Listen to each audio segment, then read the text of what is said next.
हर जगह की अपनी कुछ कहानियां होती हैं, कुछ सच, कुछ कल्पना और कुछ ऐसे राज जिनका जवाब किसी के पास नहीं होता। लेकिन क्या होगा अगर आप किसी ऐसी जगह चले जाएं जहां हर दीवार, हर कोना और हर साया आपसे कुछ कहना चाहता हो। ऐसी जगह सिर्फ डराती नहीं बल्कि आपके होने पर सवाल उठाती हैं, और कभी कभी वहां से लौट पाना भी नामुमकिन हो जाता है। नमस्कार दोस्तों, मेरा नाम है शशांक और खौफनगर में आपका स्वागत है। अगर आपको हमारी कहानी पसंद आए तो ज़रूर से इसे लाइक और सब्सक्राइब करें और कमेंट करके आपकी राय हमें ज़रूर दें। तो आइए चलते हैं हमारी आज की कहानी की ओर।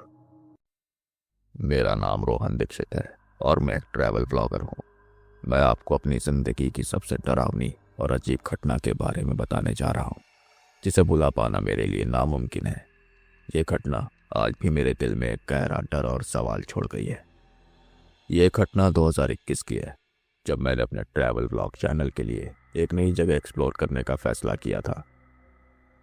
मेरे चैनल की खासियत यह है कि मैं ऐसी जगहों पर जाता हूँ जिनके बारे में कम लोग जानते हैं या जिनसे रहस्य और कोई रोमांच जुड़ा होता है। इसी सिलसिले में मैं एक छोटे से पहाड़ी शहर पहुंचा था, जिसका नाम बताना सही नहीं होगा, लेकिन इतना ज़रूर कह सकता हूँ कि यह जगह अपने घने जंगलों, पहाड़ों और अजीब से सन्नाटे के लिए मशहूर है।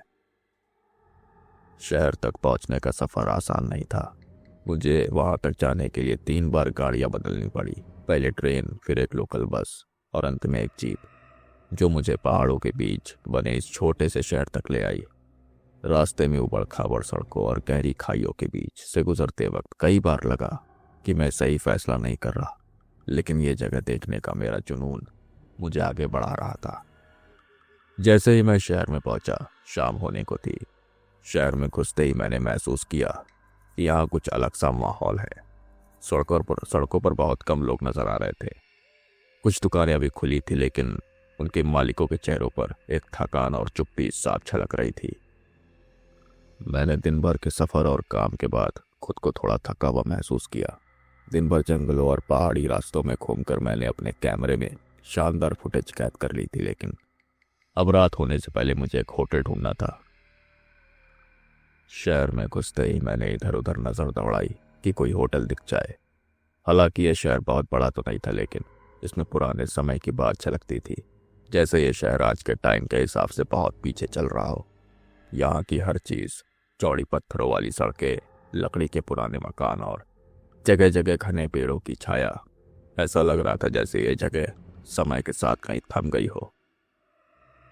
मैंने कुछ देर तक सड़कों पर चलते हुए देखा कि अधिकतर होटल या तो बंद थे या उनमें कोई चहल पहल नहीं थी। करीब 15 मिनट की तलाश के बाद मुझे शहर के सबसे कोने में एक पुराना सा होटल नजर आया, लेकिन होटल की हालत देखकर लग रहा था कि यह कई साल पुराना होटल है। होटल के अंदर घुसते ही मुझे एक अजीब सी नेगेटिव एनर्जी महसूस हुई। होटल का रिसेप्शन ठीक सामने था और उसके पीछे एक बूढ़ा मैनेजर बैठा था। उसकी शक्ल से ही लग रहा था कि वो इस होटल में काफ़ी समय से काम कर रहा है। जब उसने मुझे देखा तो कुछ पल बिना कुछ बोले ही मुझे घूरता रहा, जैसे मेरे इरादों को भांपने की कोशिश कर रहा है। आखिरकार उसने धीरे से पूछा, हाँ जी बताइए। मैंने जवाब दिया, जी मुझे एक कमरा चाहिए, एक रात के लिए। वो पहले कुछ देर सोचता रहा और फिर धीरे से बोला, देखिए हमारे होटल में इस वक्त कोई भी कमरा खाली नहीं है। यह सुनकर मैं चौंक गया। होटल के सुनसान और वीरान हालत को देखकर यह यकीन करना मुश्किल था कि यहाँ कोई भी कमरा खाली ना हो। मैंने उसकी बात को रोकते हुए कहा, यह कैसे हो सकता है? होटल में तो कोई हलचल भी नहीं है। ऐसा लग रहा है जैसे यहाँ कोई आता जाता ही नहीं है। उसने फिर झिझकते हुए जवाब दिया, यहाँ टूरिस्ट हर वक्त आते रहते हैं। ये जगह बहुत मशहूर है, इसलिए रूम की बुकिंग फटाफट हो जाती है। मुझे उसकी बातों पर यकीन नहीं हुआ। मैंने जोर देकर कहा, आप मुझे कोई भी कमरा दे दीजिए, मैं सिर्फ एक रात के लिए रुक रहा हूँ, सुबह होते ही मैं चला जाऊँगा। उसने फिर मुझे ऊपर से लेकर नीचे तक देखा, जैसे ये परख रहा हो कि मैं उसके कहे पर रुकूंगा या फिर अपने बात पर अड़ा रहूँगा। कुछ देर चुप्पी के बाद उसने गहरी सांस ली और बोला, एक कमरा है तो लेकिन मैं आपको इसे दे नहीं सकता। माफ़ करिए। क्यों? मैंने तुरंत पूछा। उसने अनमने मन से कहा, कमरा नंबर 308 खाली है, पर मैं इसे आपको नहीं दूंगा। मैं आपके भले के लिए कह रहा हूँ, आपको मना कर रहा हूँ। मैंने मुस्कुराते हुए जवाब दिया, आप मुझे डराने की कोशिश कर रहे हैं क्या? क्या इस कमरे में कोई भूत रहता है? उसने कोई जवाब नहीं दिया, बस मेरी आंखों में घूरते हुए इतना कहा, यहाँ की बातें आप नहीं समझेंगे। बस कई बार कुछ चीज़ों को छेड़ना नहीं होता। उसकी बातों ने अब मेरी उत्सुकता को और ज़्यादा बढ़ा दिया था। ऐसा लग रहा था जैसे उसने मेरे सामने एक पहेली रख दी हो, जिसे मैं सुलझाए बिना अब रह नहीं सकता। उसके हाव भाव, आंखों की बेचैनी और बार बार मेरी तरफ देखने का तरीका, सब कुछ इस बात की ओर इशारा कर रहा था कि कमरा नंबर 308 में कुछ ऐसा ज़रूर है जो उसे बाकी कमरों से अलग बनाता है। ये बात तो बिल्कुल साफ थी कि वो मुझे वहां ठहरने से रोकना चाहता था, लेकिन उसकी रोक टोक ने मेरे अंदर की जिज्ञासा को और भी ज्यादा भड़का दिया था। मैंने हल्की मुस्कान के साथ कहा, देखिए, मैं पेशे से एक ब्लॉगर हूँ। मेरी जिंदगी का काम ही ऐसा है, ऐसी जगहों पर जाना और वहाँ की कहानियाँ जानना। अगर इस कमरे में कुछ खास है तो मुझे वही चाहिए, और वैसे भी मैं डरने वालों में से नहीं हूँ। उसने मेरी बात सुनते ही अपनी आंखें सिकोड़ ली। उसके चेहरे पर चिंता के भाव साफ थे। ऐसा लग रहा था जैसे वो मुझे कुछ कहना चाहता हो लेकिन कह नहीं पा रहा हो। उसने गहरी सांस ली और धीरे से कहा, आप समझ क्यों नहीं रहे? यह कमरा आपके लिए सही नहीं है। मैंने जवाब दिया, अगर यह कमरा सही नहीं है तो बाकी कमरे क्यों भरे हुए हैं? आप तो खुद कह रहे थे कि होटल के सारे कमरे बुक हैं। फिर मेरे पास क्या विकल्प है? आप ही बताइए। उसने फिर कुछ पल सोचा। शायद वो समझ चुका था कि मैं अपनी बात पर अडिग हूं, तो उसने धीमी आवाज में बोला, आपकी जिद है तो मैं क्या कह सकता हूं, लेकिन मैं आपको आखिरी बार समझा रहा हूं, ये कमरा आपके लिए अच्छा और सुरक्षित नहीं है। उसकी बातों ने मेरे मन में डर से ज्यादा रोमांच भर दिया था। मैंने उसे हल्के अंदाज में जवाब दिया, चलिए, मैं इस खास कमरे का अनुभव करने के लिए तैयार हूं। आप बस मुझे चाबी दे दीजिए। थोड़ी देर तक हमारी नजरें टकराई। ऐसा लग रहा था जैसे वो मेरी आंखों में झांक कर मेरी हिम्मत को परख रहा हो। आखिरकार उसने हार मान ली। फिर उसने काउंटर के नीचे से एक पुरानी भारी सी चाबी निकाली।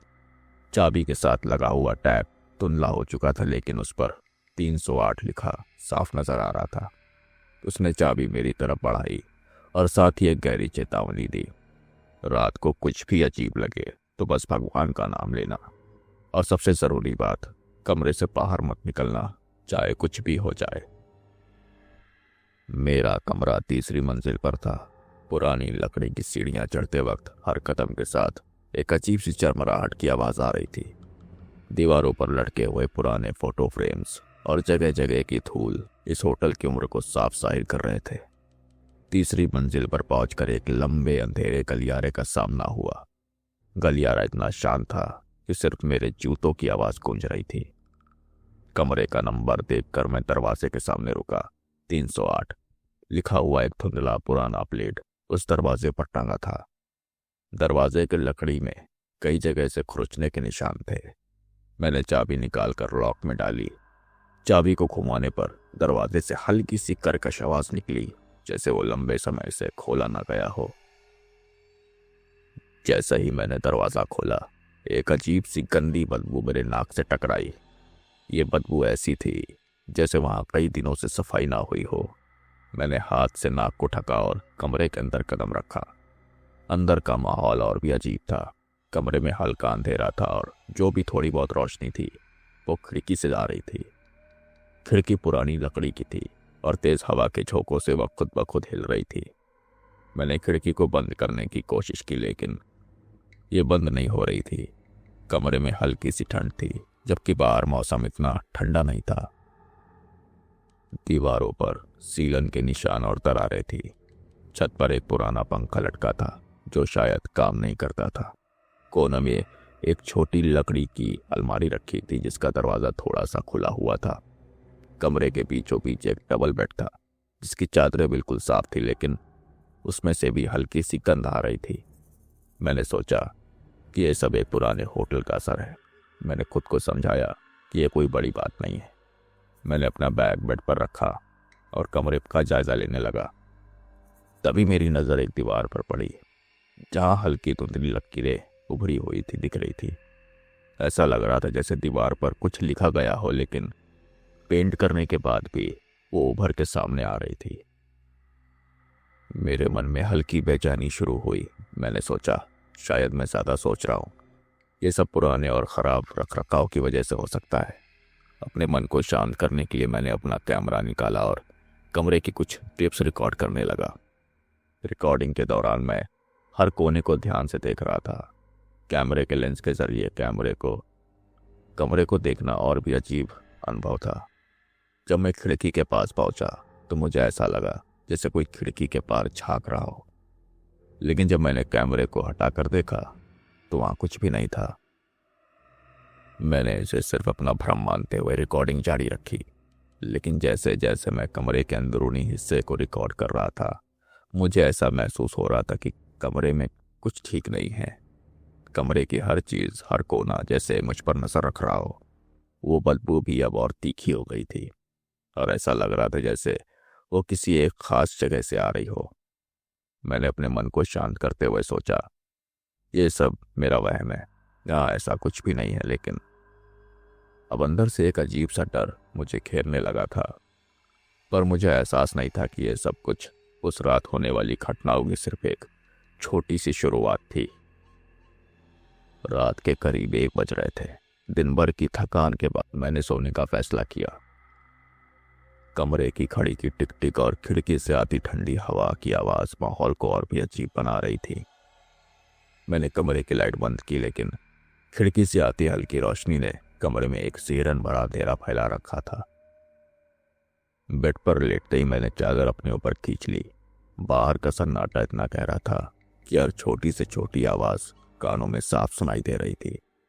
पंखा बंद था, लेकिन कमरे में ठंडक इतनी ज़्यादा थी कि मुझे समझ नहीं आ रहा था कि यह ठंड बाहर के मौसम की है या इस कमरे की।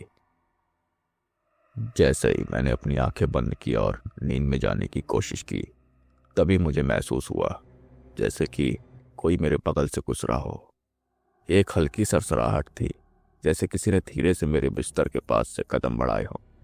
मेरी आंखें तुरंत खुल गई। कमरे का माहौल अचानक भारी और अजीब लगने लगा। मैंने झट से टेबल पर रखी लाइट ऑन की और चारों तरफ नजर दौड़ाई। कमरे में कोई नहीं था। हर चीज वैसे ही थी जैसे पहले थी।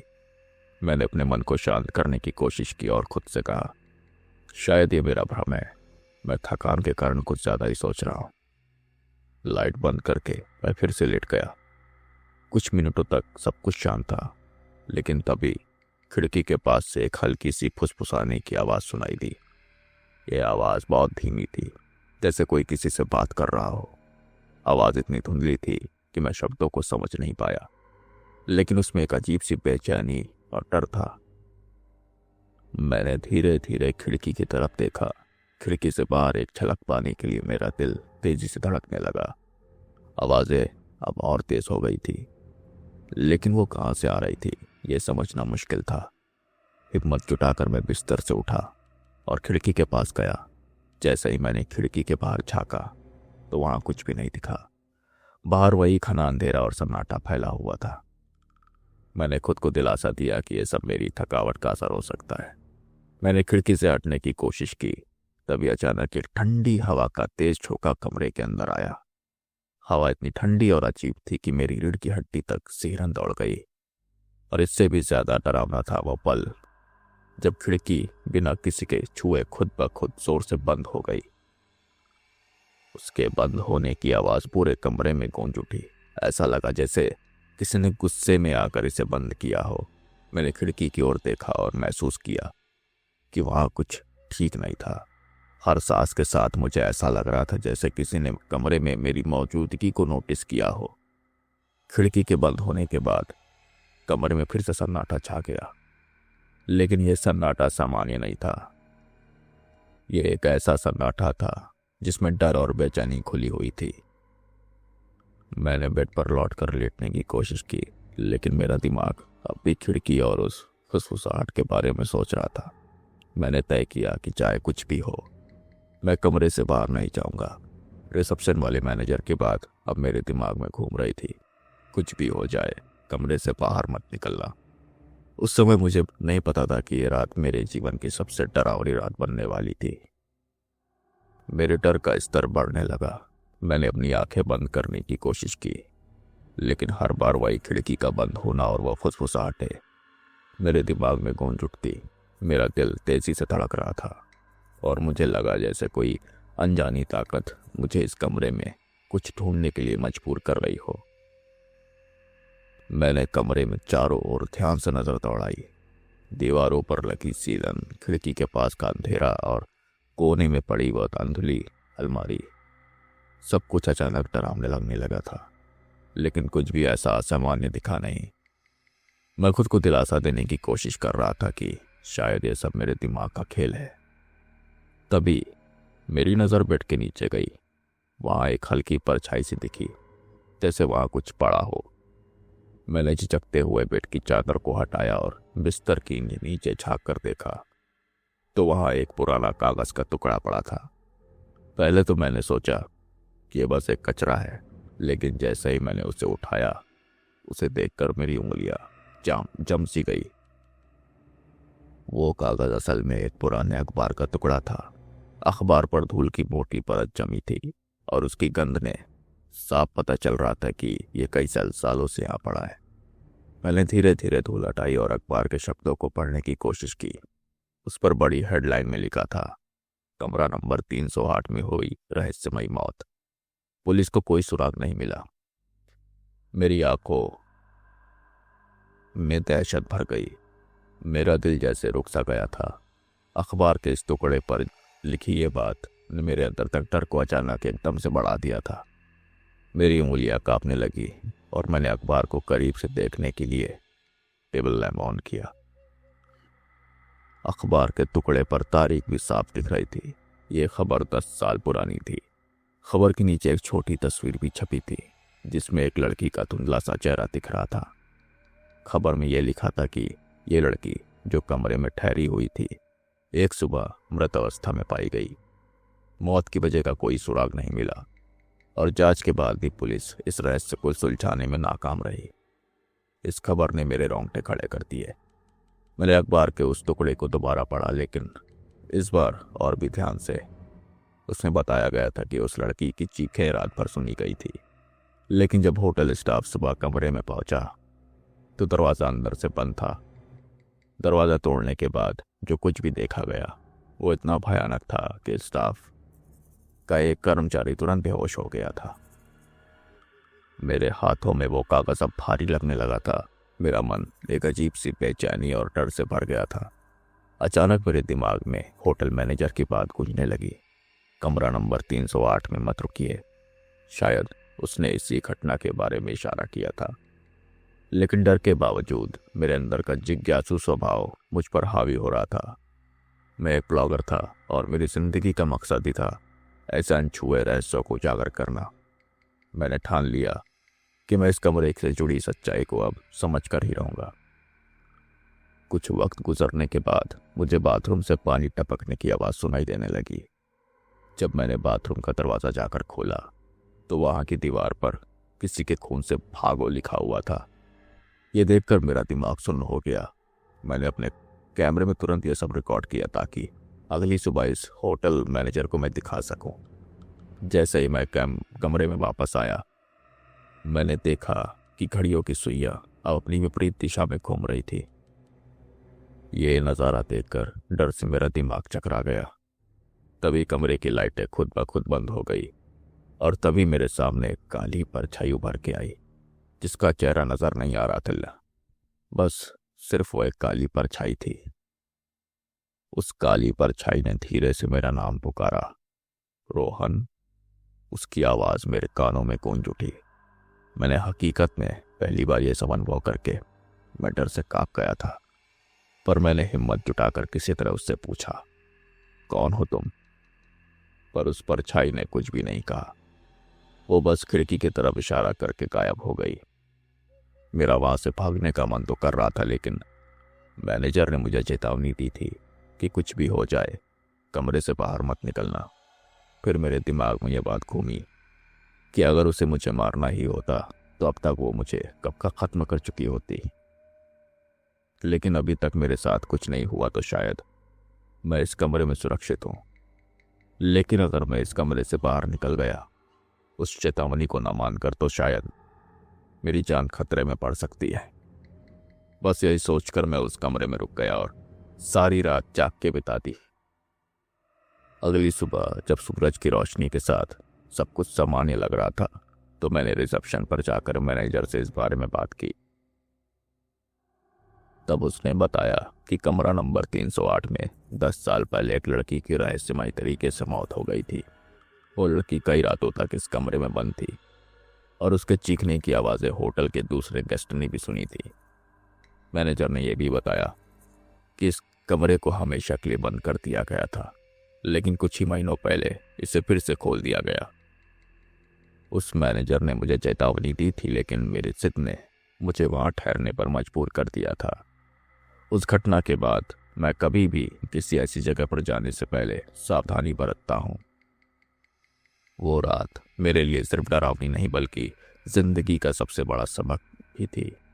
ये कहानी मैं इसलिए बता रहा हूँ ताकि आप भी समझ सके कि कुछ रहस्यों को रहस्य ही रहने देना बेहतर होता है। दोस्तों, आज की कहानी में बस इतना ही। मिलते हैं आपसे अगली कहानी में। तब तक अपना ख्याल रखें और सुरक्षित रहें। नमस्कार।